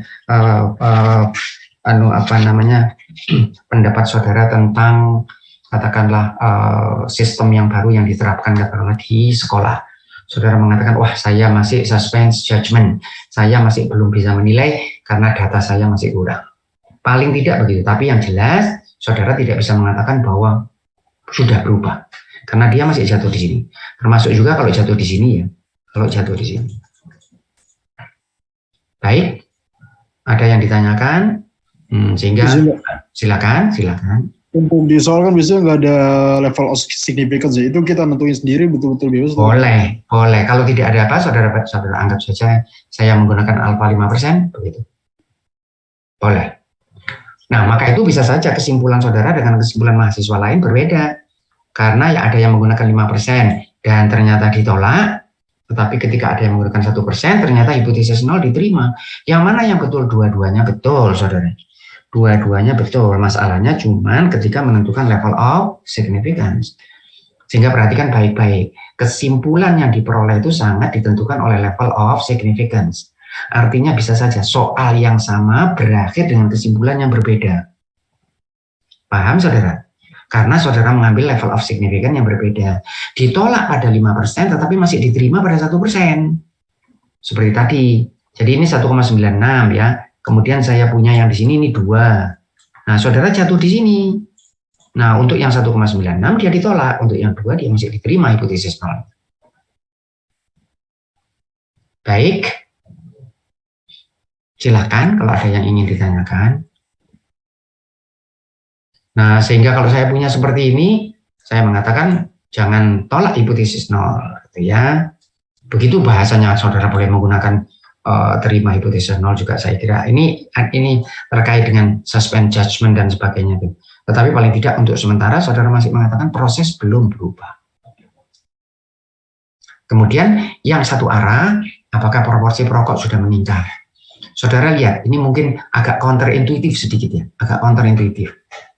Saudara lihat bahwa perokok yang tadinya 20%, saudara survei jadi 25%. Pada umumnya saudara akan mengambil kesimpulan apa ini? Sudah naik atau belum? Pada umumnya, kalau saudara lihat data seperti ini. Meningkat jelas. Ya, ini yang seringkali tidak dimengerti di dunia perpolitikan begitu, saudara. Tadinya 20%, kemudian diramal, kemudian dengan menggunakan survei dapat 25%. Kemudian mereka selamatan sudah. Disangka sudah naik. Padahal tidak. 20% dan 25% itu bisa berasal dari distribusi yang sama, dari data yang sama. Jadi ketika perokoknya itu dari 20% jadi 25%, kemudian saya tes, harus menggunakan tes ini. Apa memang naik? Yang jelas tidak turun. Kenapa saudara? Dari 20 ke 25 ya tidak mungkin turun. Tetapi apakah naik? Nah, saya masukkan alfa 5%, perhatikan sekarang Z berubah jadi 1,65, tadinya 1,96 karena 2 arah. Karena soalnya adalah 2 arah, ini menunjukkan 2 arah, ini 1 arah. Kemudian saya masukkan di sini harga Z ternyata 1,25 dan masih lebih kecil dari 1,96. 65. Berarti kalau begitu proporsi perokok belum meningkat.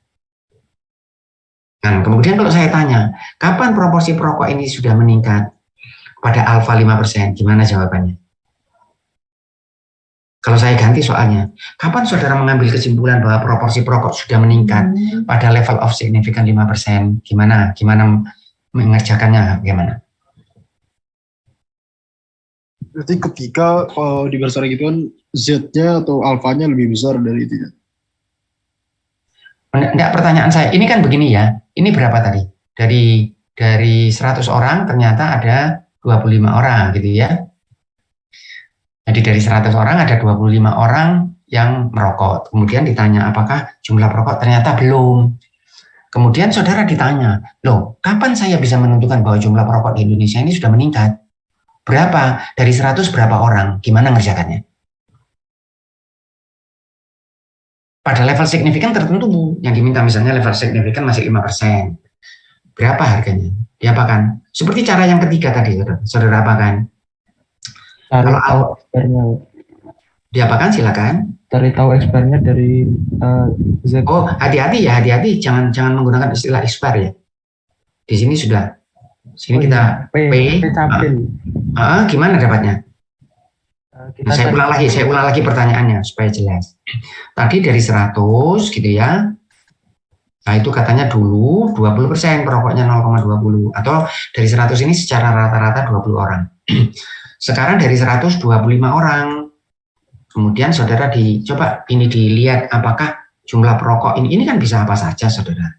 Misalnya katakanlah jumlah yang absensi di di kantor. Jumlah absen di kantor itu absensi itu 20%.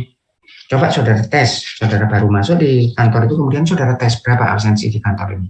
Ternyata dari 100 hari misalnya ada 25. Atau dari 100 karyawan ada 25 yang tidak hadir.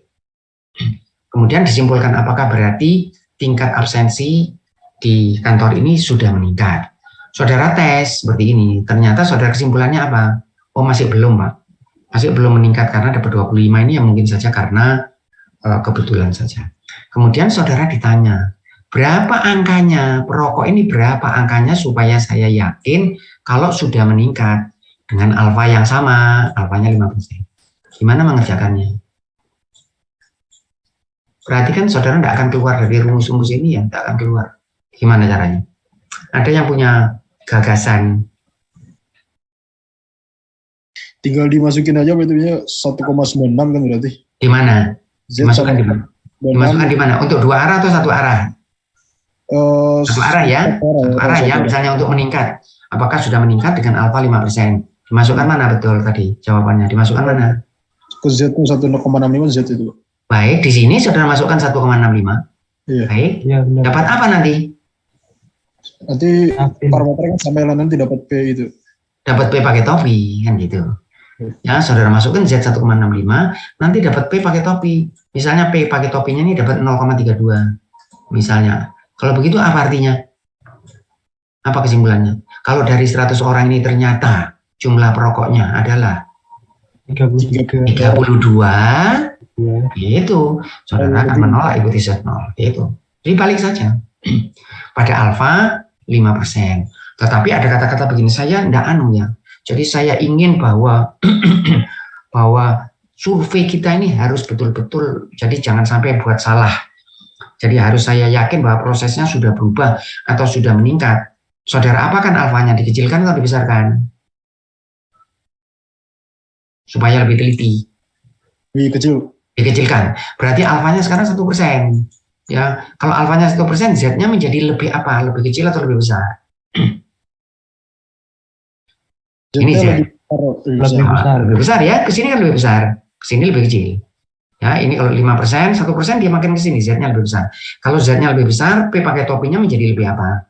Lebih besar juga. Lebih besar. Kalau begitu nanti saudara akan mengatakan saya yakin dengan dari 100 orang, kalau sudah 40 orang perokoknya ini berarti sudah meningkat. Saya yakin dengan tingkat keyakinan 1%. Tingkat keyakinannya 99 itu saudara ya. Tapi ini dengan level of significance begitu 1%. Baik, Ada yang ditanyakan?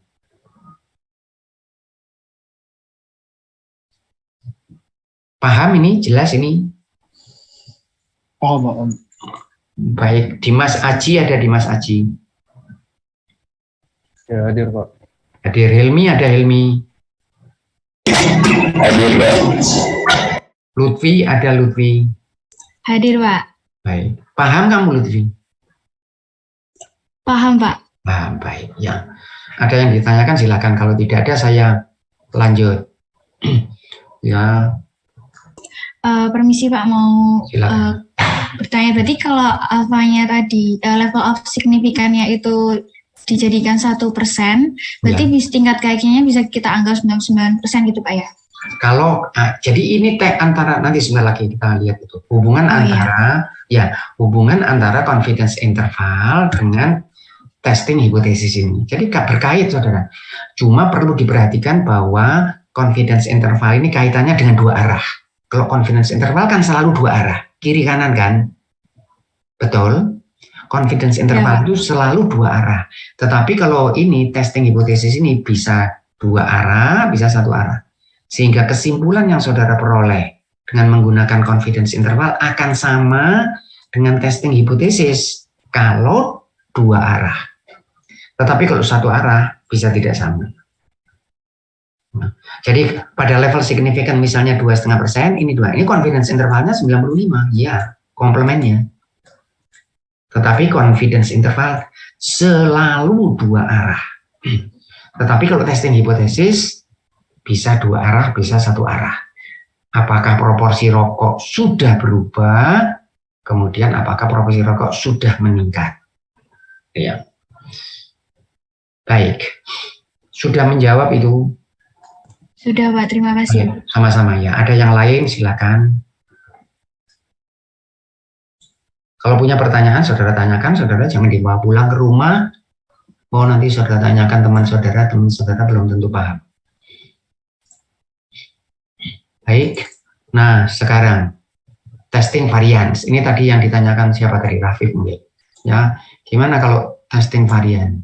Jadi yang dites itu bukan hanya X-bar, bukan hanya proporsi, tetapi juga varian atau standar deviasi. Nah, yang paling gampang dengan contoh saudara. Rata-rata berat sebuah produk 50 kg dengan standar deviasi 12. Disebabkan oleh dugaan adanya masalah, dilakukan 20 pengamatan. Apabila standar deviasi S ini yang diperoleh dari sampel 15, maka apakah varian sudah membesar? Tadi berapa variannya saudara? 12. Varian, hati-hati, sigma kuadrat 12. Sekarang jadi 15. Dan kelihatannya kan membesar. Tetapi apakah pada hakikatnya dia membesar?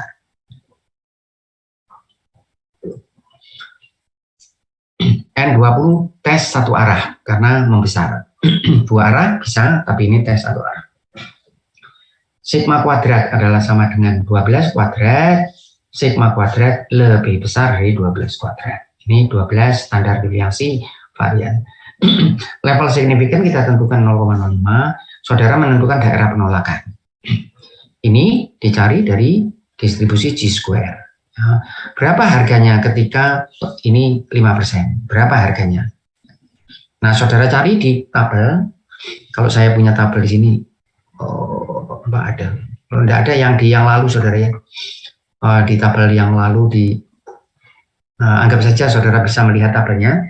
Di tabel G-square itu, saudara tinggal melihat pada kolom yang paling kiri adalah level degree of freedom, kolom paling kiri. Kemudian yang di atas itu adalah probabilitasnya. N-nya 20, degree of freedom-nya 19, N-1. Kemudian saudara dapatkan untuk 5%, 30,14. Jadi ini arahnya sini, 5%, makin besar, makin besar, makin besar, makin besar. Sampai di sini 100%. Saudara dapat 5%, harga Chi-square-nya ini adalah 30,14. Nah, saudara jangan lihat ini, jangan lihat perhitungan ini. Kira-kira bagaimana, saudara? Seperti yang tadi. Kalau jatuh di sini, kira-kira bagaimana? Saya menerima atau menolak hipotesa nol? Jatuh di sini Chi-square saya. Menolak. Ditolak. Kalau agak dekat sini sedikit, di sini menolak. Kalau jatuh di sini, Terima. menerima. Gitu kan seperti tadi persis. Saya menerima kalau di sini ditolak. Kemudian saya menentukan level of significance ini. 5% ini. Kenapa 5%? Pilihan. Ya nanti kita akan bahas lebih detail, saudara, konsekuensi dari pilihan ini. Sehingga saya katakan, kalau chi-square saya jatuh di daerah penolakan, dengan level of significance 5% ini, saya akan menolak hipotesa 0. Di sini saya tolak, di sini saya tolak, masuk sini juga saya tolak 5%. Tetapi kalau lepas dari sini, saya mengatakan bahwa proses belum berubah atau proses masih tetap seperti sedia kala. Kalau masuk daerah ini, nah kalau di sini malah lebih meyakinkan. Kalau begitu saya bandingkan apa? Saya bandingkan chi-square. Ini adalah statistiknya dicari. Saya bandingkan chi-square apa? Dari hitungan saya dengan chi-square saya yang saya peroleh dari tabel. Kira-kira bunyinya bagaimana, saudara? Tolak hipotesa 0 apabila chi-square saya dari hitungan lebih apa dari ini? Lebih apa? Ke sini arahnya. Ini 0, makin besar, makin besar, makin besar, makin besar. Lebih apa dari ini? Hipotesa 0-nya mengatakan apa? Tolak hipotesa 0 apabila chi-square hasil perhitungan saya lebih apa dari angka 30,14. Seperti tadi. Lebih besar. Lebih besar. Baik, ada yang ditanyakan? Prosedurnya persis sama, saudara. Nah, saudara cari chi-square, hitung. Gimana rumusnya? N-1, S kuadrat, sigma kuadrat. Saudara masukkan, dapat 29,68. Di mana 29,68 ini? Lebih besar atau lebih kecil dari 30,14? Lebih kecil, Pak. Lebih kecil. Masuk daerah penolakan atau belum? Masih di sini atau sudah masuk daerah yang saya belum? Kalau begitu apa kesimpulannya? Sudah meningkat atau belum? Belum. Nah, jadi walaupun sigma yang tadinya standar deviasi 12 sudah berubah menjadi 15, saya belum bisa mengambil kesimpulan bahwa standar deviasi dari proses sudah berubah. Baik, ada yang ditanyakan? Silakan.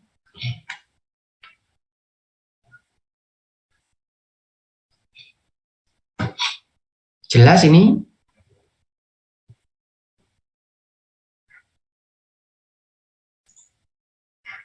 RC ada RC. Ada Bapak. Harvin ada Harvin. Hadir, Pak. Ada Mario ada Mario.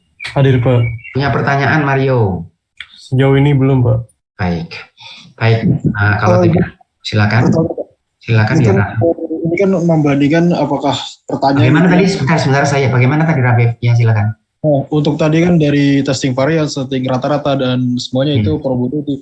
Itu kan untuk menentukan apakah sudah besar atau tidak. Nah, tapi biasanya di industri kan pertanyaan lanjut tuh, seberapa besar persentasenya, berapa besar peningkatannya, itu biasanya berdasarkan parameter yang ditentukan misalkan rata-rata atau bagaimana biasanya? Oh, enggak bisa gitu, enggak bisa begitu. Jadi enggak bisa seberapa besar, enggak bisa begitu, harus menggunakan distribusi seperti ini. Ya. Jadi misalnya Anda boleh naik 10%, enggak bisa begitu. Tetapi yang bisa ditentukan adalah bahwa misalnya setelah X bar sekian, prosentasenya itu berapa, tergantung saudara apakah berbicara tentang chi-square, apakah distribusinya T, tetapi tidak bisa saya ambil kesimpulan sekian persen. Pada distribusi Z mungkin sedikit lebih mudah. Ya, setelah saya dapatkan X bar, saya bandingkan. Karena setiap saya mengeteskan X bar saya jadi berubah. Ya, saya ambil sampel baru, X barnya kan berubah lagi. Sehingga cara tesnya itu adalah bukan dengan menetap. Itu pertanyaan saudara itu seringkali menjadi masalah itu di industri. Jadi misalnya ya, kalau ada barang datang, ambil saja 10% kemudian diperiksa. Gitu. Ya, kalau ada barang datang, ambil 10% diperiksa. Itu bukan cara yang betul. Gitu. Bagaimana cara yang betul? Harus menggunakan konsep statistik seperti ini. Karena barang yang datang 10% itu nanti terkait dengan jumlah barang yang dibawa. Penerimaan untuk barang yang lebih banyak berbeda dengan penerimaan untuk barang yang lebih sedikit. Ya, seperti keuntungan. Kalau saudara punya keuntungan 10% itu berapa untungnya? Untung 10% itu berapa? Besar atau kecil? Tergantung dari. Tergantung. Nah, tergantung jumlah keuntungan saudara. Jadi untuk mengecek apakah memang ini sudah berubah atau tidak, bukan naik sekian persen atau turun sekian persen. Saudara mungkin bisa melakukan pendekatan seperti itu, tetapi yang scientific adalah saudara menggunakan tes seperti ini. Jadi misalnya dari mu yang saudara punya, ya, saudara punya, katakanlah saya testing tentang mu. Jadi mu tadi selama ini diketahui bahwa rata-ratanya itu adalah 100. Nah ini sampai seberapa jauh ini boleh berubah? Saudara boleh menggunakan, kalau saudara punya Z, saudara tetapkan Z saudara tertentu, ya kan? Misalnya saya bilang perubahan itu di sini, ini saya tetapkan. Ini misalnya 5%, berarti ini 1,96. Ini kalau Z lebih mudah saudara karena angkanya bisa kita lihat langsung. Ini minus 1,96. Kemudian saudara punya harga 1,96 seperti tadi saudara. Saya punya X bar minus mu, kemudian saudara punya standar deviasi. Nah kalau saudara masukkan harga mu dan sigma, saudara bisa dapatkan harga X bar. Sehingga ini ada X barnya, kemudian yang di sini juga ada X barnya. Sehingga saya bisa mengatakan selama X bar saya terletak antara X bar 1 dan X bar 2, saya bisa mengatakan proses belum berubah. Tetapi cara saudara mencari ini bukan sekian persen dari ini, sekian persen dari ini. Itu yang harus menggunakan konsep seperti ini. Baik. Baik. Metodenya hanya untuk menentukan apakah sudah berubah atau membesar, tapi tidak bisa menentukan secara spesifik berapa perubahan presentasinya gitu. Saudara boleh menggunakan seperti ini, boleh. Jadi misalnya X bar saudara kan terletak ini mu, misalnya nanti terletak antara umpamanya 80 sampai 120. Jadi ini kan ada plus minusnya. Jadi ini plus minus berapa ini? Plus minus 1,96. Saudara seperti membuat confidence interval relatif. Saudara membuat confidence interval kan X bar plus minus gini ya. Ini ada Z. Saudara boleh mengatakan seperti itu. Tetapi jangan sekian persen, tapi dengan rumus ini. Z alfa per 2 S per akar N. Nah, saudara mengatakan proses belum berubah selama harga mu saya terletak di sini. X bar plus minus, saudara masukkan ini confidence interval ini untuk menyatakan sampai seberapa jauh mu saya boleh berubah. Selama dia masih di daerah ini, berarti dia masih mu yang lama. Dengan tingkat keyakinan 95%. Atau berapa saja yang saudara inginkan, nanti yang akan menentukan harga Z alfa per 2-nya. Baik, Pak Mbak, terima kasih Pak. Baik, sama-sama ya. Silakan kalau ada yang lain. Silakan kalau belum jelas, silakan. Pak, saya izin bertanya, Pak. Silakan Harvin ya. Berarti kalau kita pakai tes 2 arah itu, nanti alfanya kan kita bagi 2 ya, Pak? Nah, sebenarnya. Berarti dalam arti lain tuh kalau kita pakai tes 2 arah tuh lebih teliti daripada tes 1 arah ya, Pak? Tergantung yang diinginkan. Bukan lebih teliti atau tergantung yang diinginkan. Alfanya memang lebih kecil. Ya, kalau saudara mengatakan itu alfanya lebih kecil. Betul. Dari sisi itu betul. Tetapi tergantung kepentingannya. Jadi biasanya misalnya begitu ya. Untuk proses-proses tertentu, saudara yang penting itu bukan cuma dia menjadi lebih besar. Tetapi tidak boleh berubah. Ya. Jadi ada kalanya bahwa katakanlah untuk proses pembuatan makanan misalnya, viskositas misalnya roti gitu, viskositasnya itu tidak boleh lebih besar, tidak boleh lebih kecil. Sehingga yang saudara khawatirkan apakah dia berubah ke 2 arah. Nah pada saat itu saudara akan menggunakan 2 arah. Cuma seperti yang saudara sebutkan tadi, betul hati-hati ketika 2 arah, alfanya itu dibagi 2. Tetapi kalau saudara menginginkan ini 5%, sini 5% ini ya boleh, buat saja alfanya 10%.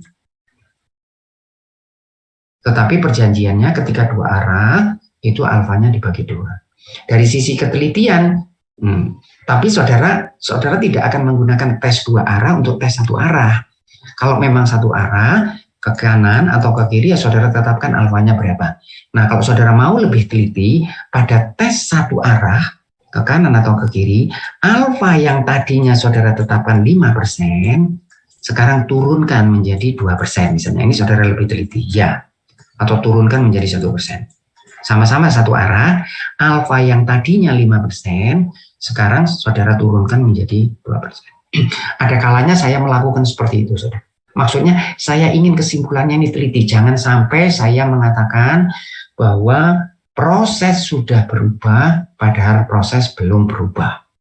Ada yang tahu jawabannya itu kira-kira apa? Jadi saya tidak ingin mengatakan proses sudah berubah, padahal proses belum berubah. Karena apa? Saya harus tahu itu.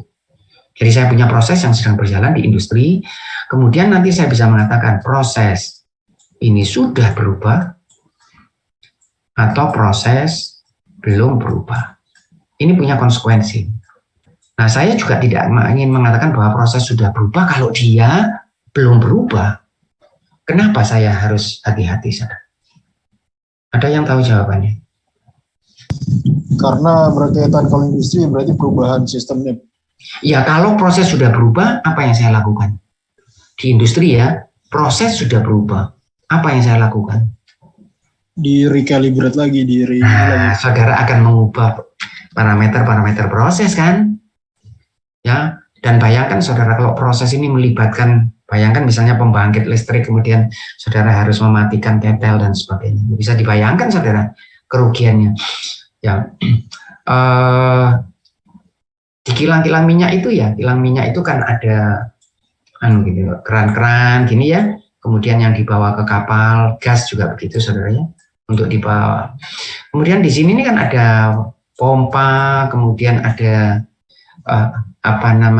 katup-katup dan sebagainya.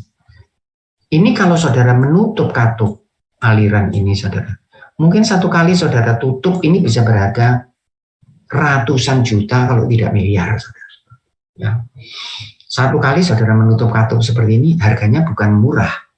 Sehingga ketika saudara mengatakan proses ini berubah dan katup ini harus ditutup, itu satu langkah yang sangat-sangat drastis. Maka itu harus hati-hati.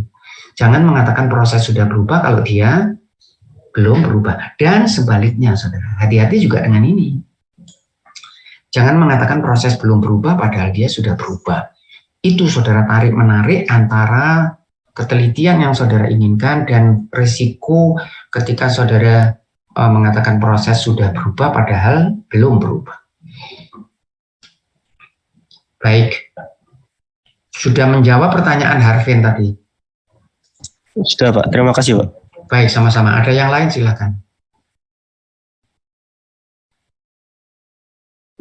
Ya, ini yang terkait dengan varian. Saya lanjutkan. Nah, ini dua macam kesalahan. Ini tadi sudah sempat saudara saya singgung, tetapi perlu didetail ini, saudara. Ini one type error atau error type 1, error type 2, ya. Gimana ini cerita? Kesalahan tipe 1 menolak hipotesa 0 pada saat hipotesa 0 betul. Kesalahan tipe 2 tidak menolak hipotesa 0 pada saat H1 betul. Atau saudara masih menerima hipotesa 0 padahal hipotesa 0-nya salah. Boleh saudara bahasakan ini menolak pada saat hipotesa 0 betul. Ini apa? Menerima padahal hipotesa 0-nya salah, atau tidak menolak hipotesa 0 pada saat sama saja, bahasanya saja. Ya. Saudara lihat ini ceritanya. Kita bahas pelan-pelan. Ini agak tricky sedikit saudara, ya. Ini saudara punya mu1 di sini, kemudian saya punya alfa. Alfa ini apa ini? Daerah penolakan. Nah, saya katakan begini, kalau parameter saya X bar saya jatuh di sini, saya tidak menolak hipotesa 0. Tetapi kalau X bar saya jatuh di sini, saya menolak hipotesa 0. Nah, padahal sebetulnya dapat X bar di daerah ini itu kan masih mungkin, boleh kan sebetulnya, karena distribusinya kan seperti ini. Betul ya kan sampai di sini.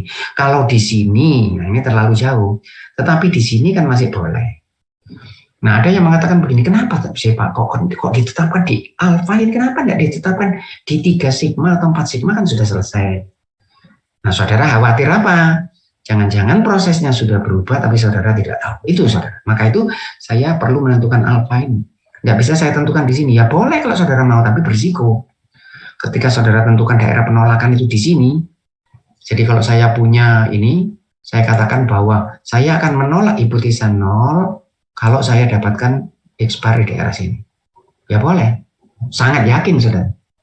Nah, tetapi yang khawatir ketika mu ini sudah berubah sedikit, tetapi saudara tidak mampu mendeteksi karena saudara terlalu kecil menentukan alfanya ini terlalu kecil. Ya. Kemudian di sisi yang lain, saya punya alfa yang sudah berubah ini. Sudah lihat, ini gambar, saya ulang lagi saudara ya. Ke atas, ini saya punya alfa, tetapi ini mu-nya tadi di sini. Ternyata mu ini sudah berubah ke sini. Saya ulang lagi, tadinya di sini, sekarang mu-nya berubah. Ini alfa saya punya, kemudian saya berubah. Mu berubah menjadi mu2. Tetapi saya tidak tahu. Nah, kalau mu-nya sama dengan mu2, bisa enggak saya dapat di sini X bar? Bisa. Ini sekarang, ini tadinya distribusinya seperti ini. Tanyakan kalau tidak jelas. Sekarang distribusinya tetap normal, hanya rata-ratanya berubah. Tapi saya tidak tahu, karena kalau saya tahu pasti saya berhentikan prosesnya. Saya tidak tahu. Kalau mu2 di sini, bisa enggak saya dapatkan X bar di sini? Yang sekarang bisa. Kalau saya dapat di sini, apa kesimpulan saya? Proses sudah berubah atau tidak? Saya enggak punya ini loh saudara, hati-hati. Saya punyanya cuman ini. Ini tuh saya tidak tahu. Nah ini menarik paradoks, tidak tahu tapi bisa digambar. Asumsinya begini ya, tapi sebenarnya saya tidak tahu. Saya cuma tahu ini yang awal tadi. Dan saya tetapkan alfa. Tetapi ternyata dalam perjalanan waktu, mu ini berubah menjadi mu2 ini. Tanpa sepengetahuan saya. Kemudian saya ambil X bar dari sampel, dapat X bar jatuh di sini. Apa kesimpulan saya? Proses sudah berubah enggak dengan melihat yang ini? Di sini, berubah atau enggak? Berubah, jelas ya. Yang lain paham ini? Cahyani paham Cahyani? Masih mencoba untuk memahami Pak. Saya jelaskan lagi, tanyakan, saya jelaskan lagi, perhatikan. Awalnya saya cuma punya ini loh. Betul ya? Saya ulang lagi ya.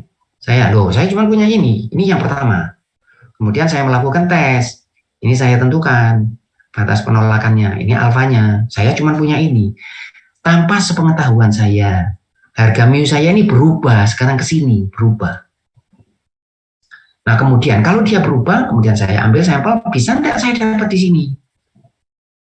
Bisa. Ini yang sekarang ini. Ya bisa enggak dapat di sini? Bisa. Bisa. Pada saat itu apa kesimpulan saya? Proses sudah berubah atau belum? Sudah jatuh di sini karena tadinya kan saya punya ini. Saya punya ini jatuh di sini, saya anggap berubah. Jatuh di sini ini saya anggap pasti berubah. Sehingga kalau jatuh di sini saya anggap berubah. Tetapi kalau mu1 saya berubah menjadi mu2, bisa enggak saya dapat di sini? Bisa. Bisa enggak dapat di sini? Bisa. Ketika saya dapat di sini, apa kesimpulan saya? Proses sudah berubah atau belum? Sudah, Pak. Yang ini tadinya ini jatuh di sini, kan jatuh di sini. Saya anggap sudah berubah. Karena masuk daerah apa? Penolakan. Nah, alfa tadi penolakan. Ya. Kalau jatuh di sini, bisa enggak? Bisa, Pak. Enggak. Pada saat itu saya menolak atau menerima hipotesis nol? Menerima, padahal sudah berubah, kan gitu. Paham, saudara? Paham, Pak. Sehingga saya, kalau paham ya, alhamdulillah. Berarti saudara lihat yang saya blok beta ini, kuning ini, ya. Saudara lihat, ya apalah, orange atau jingga kok mendekati ini. Yang saya punya beta ini, saudara lihat. Beta ini apa ini? Karena hati-hati ya, beta ini jangan dilihat ini, saudara lihat ini kan daerahnya ini ya, daerahnya. Ini masih daerah diterima atau ditolak pada saat saya masih punya yang pertama ini? Terima. Nama ya, saya terima ya, saya kasih nama supaya kita tidak bingung. Ini saya kasih nama distribusi A. Ini distribusi yang baru yang namanya akan B. Nah, kalau jatuh di sini, ini pada distribusi A masih diterima atau tidak? Terima. Masih. Kalau begitu, beta ini sebetulnya apa beta ini? Ya, dari sini sampai ke sini nih. Apa beta ini? Beta ini kan adalah probabilitas, betul ya? Menerima atau menolak hipotesa nol? Menerima hipotesa nol, padahal hipotesa nol salah karena dia sudah berubah. Paham, saudara? Itu yang dinamakan kesalahan tipe kedua. Ya, saya ambil jatuh ke sini. Saya masih punya yang A ini, diterima atau enggak? Saya punya A. Diterima atau tidak hipotesis 0? Diterima. Diterima. Kalau ternyata dia pindah ke B, bisa enggak saya dapat ini? Bisa. Masih diterima enggak? Masih diterima, padahal ini tuh sebetulnya data yang keluar dari distribusi B. Karena distribusi B itu bisa dapat di sini. Saudara akan lihat antara alfa dan B. Saudara lihat, kalau alfanya saya besarkan, ini alfa saya besarkan, B-nya menjadi lebih apa, saudara? Kecil. Lebih kecil. Nah gitu. Kalau alfanya saya besarkan, nah kalau alfanya ini saya kecilkan, B-nya menjadi apa? Nah misalnya alfanya di sini, saudara lihat, ini kan, ini yang menentukan alfa kan? Ini yang menentukan alfa, betul ya? Ini garis ini loh, saudara lihat. Nah, ini kalau saya bawa ke sini, ini artinya alfa semakin apa? Semakin kecil. Betanya semakin apa? Besar. Besar ya, saudara menangkap itu. Saudara menangkap. Nah, kalau begitu hati-hati dengan alfa dan beta. Kalau alfanya saudara buat kecil, maka kemungkinannya apa? Saudara, kesalahannya adalah prosesnya sudah berubah tetapi saudara tidak tahu. Saudara mengatakan proses masih seperti sedia kala padahal prosesnya sudah berubah. Dan sebaliknya. Saudara lihat kalau saya simpulkan di sini. Bukan saya simpulkan, saya gambarkan. Alfa di sini saya buat besar. Saya buat besar ini, saudara. Apa yang akan terjadi? Apa yang akan terjadi? Nah, tuh, di sini saudara akan lebih apa? Saudara lebih sering apa? Mengatakan proses sudah berubah, padahal belum berubah, gitu. Nah, tetapi kalau alfanya kecil, saya tidak akan menangkap ketika proses sudah berubah, saya masih mengatakan belum berubah. Seperti ini. Jadi proses sudah, tapi saya tidak mampu mendeteksi. Tidak mampu mendeteksi karena apanya? Karena alfanya saya buat kecil. Nah, tetapi sebetulnya proses sudah berubah. Maka itu antara alfa dan beta ini ada tarik-menarik, saudara. Ya. Kalau saudara besarkan alfanya, saudara akan lebih sering mengatakan proses sudah berubah padahal belum berubah. Kalau saudara kecilkan alfanya, saudara gagal menangkap perubahan proses ketika proses sudah berubah. Dia jatuh di sini itu mestinya karena sudah berubah. Nah, gimana saya bisa menentukan besarnya beta? Kalau alfa bisa saudara tentukan berapa besarnya beta. Nah, nanti kita lihat pada pertemuan kita berikutnya, tergantung ini pindah kemana. Ya, karena ini pindahnya kan jauh ke sini. Ini kalau saya hapus ya. Tetapi perpindahan itu kalau pindah ekstrim begini ini kemungkinan bisa saudara tangkap ya. Tetapi yang sering terjadi kan tidak seperti ini, saudara. Pindahnya itu cuma sedikit.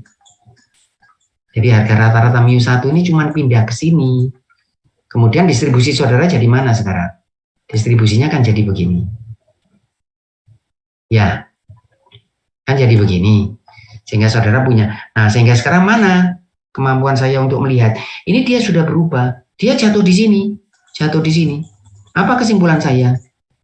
Ya belum berubah karena dia masih tetap seperti yang dulu. Dia masih berada di distribusi yang lama ini. Terus sampai kapan? Sampai masuk daerah penolakan ini. Nah, ini kalau saudara buat kecil, harga alfanya ini, maka kemungkinan untuk mendeteksi kalau terjadi perubahan, itu menjadi semakin kecil. Sehingga saya dihimpit pada dua kepentingan ini. Saya tidak ingin proses belum berubah, saya katakan berubah, dan sebaliknya, saya juga tidak ingin ketika proses sudah berubah, tapi saya katakan masih belum berubah. Nah, itu yang jadi jadi pedoman untuk menentukan berapa alfanya ini. Ketika saudara khawatir bahwa terjadi perubahan itu menyebabkan konsekuensi yang besar, saudara ingin alfanya besar. Jadi tidak ada apa-apa, saudara katakan sudah berubah, gitu ya. Itu seperti contoh saya, jantung saudara berdetak sedikit saja, saudara sudah ke dokter. Dan sebaliknya, tetapi kalau saudara khawatir konsekuensinya tinggi, maka begitu sedikit terjadi anomali, saudara menganggap proses sudah berubah. Baik, ada yang ditanyakan, silakan. Berarti kalau dilengkapi kesalahan tipe 2 ada tidak atau menerima H0 pada distribusi A pada saat H1 itu pada distribusi B gitu ya, atau yang baru? Oh iya boleh saudara. Enggak, bukan begitu. Jadi maksudnya saudara kesalahan tipe kedua ini adalah saudara mengatakan bahwa distribusi A ini belum berubah, gitu. Distribusi A ini masih distribusi yang dulu, padahal sebetulnya distribusinya sudah berubah. Tapi saudara tidak mampu mendeteksi karena jatuh di sini. Karena kalau selama dia masih jatuh di sini, ini kan tempat distribusi awal. Walaupun ini sudah berubah ke sini, tetapi kalau saudara dapat di sini, ini masih jatuh di sini baru saudara anggap berubah. Tetapi ini tuh bisa diperoleh ketika distribusinya sudah berubah. Ya, ini tadi saya kembali lagi mu1 pindah mu2 jatuh di sini, bagaimana saudara? Jatuh di sini saudara anggap apa? Berubah atau belum berubah? Berubah pasti, karena tadinya ini. Tiba-tiba jatuh di sini, saya anggap sudah berubah. Tapi jatuh di sini saya anggap berubah atau tidak? Berubah. Karena awalnya saya anggap alfa ini daerah penolakan. Jatuh di sini berubah. Jatuh di sini berubah. Nah, jatuh di sini saya anggap masih seperti sedia kala. Karena dia masuk daerah ini. Ya. Semua ini saya anggap masih tetap termasuk di sini. Ini semua kan daerah penerimaan. Daerah penolakan kan yang biru ini. Nah, sehingga dengan demikian sudah berubah, tetapi saya katakan belum berubah. Nah, itu yang dinamakan kesalahan tipe kedua. Baik, lalu untuk memprevent atau mencegah terjadinya kesalahan ini, apakah kita harus mengecek juga rata-rata sebenarnya? Oh iya, betul. Setiap saat kita cek. nanti pada pertemuan berikutnya kita detail. Jadi saudara nanti akan menggunakan, kalau di industri saudara ya, nanti saudara pernah ada kuliah manajemen kualitas, pernah ada? Belum masuk. Pernah ada? Ada enggak kuliah itu di kita? Pilihan ya? Iya, pilihan. Pilihan. Ada mahasiswa yang mengambil itu? Belum. Di sini belum. Belum ya. Nah, nanti begini, kalau yang di di industri yang sebenarnya itu saudara melakukan penelitian begini. Jadi setiap saat diambil data begitu, kemudian digambarkan. Besok digambarkan. Nah, selama dia masih dalam batas ini, dianggap ya masih boleh-boleh saja. Sampai nanti datanya keluar. Nah, ini yang ditetapkan ini. Ini batas ini sampai berapa? Ya, saudara menetapkan batas ini berapa dari sini ke sini. Nah, selama dia walaupun berubah, X-bar kita ini kan berubah setiap saat. Tetapi saudara tidak mengambil kesimpulan berubah sebelum dia masuk daerah tertentu. Nah, ini berapa daerah ini? Kalau di sini misalnya alfa per 2, di sini alfa per 2, gitu. Sehingga kalau di industri ya dicari. Jadi bukan industri itu setelah disetting kemudian dibiarkan, enggak. Bahkan setiap hari, saudara. Bahkan ada yang setiap jam. Jadi ya misalnya satu produk keluar gitu ya. Ini kemudian diambil di sini. Ya di manajemen kualitas kan begitu, diambil, dicek. Kemudian dilihat kalau oke, jalan terus. Nanti 1 jam lagi ambil lagi sampel, jalan terus gitu. Gambarkan begini sampai kelihatan anomali.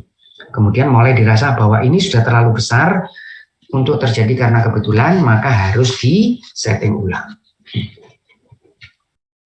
Baik, ada yang ditanyakan lain silakan.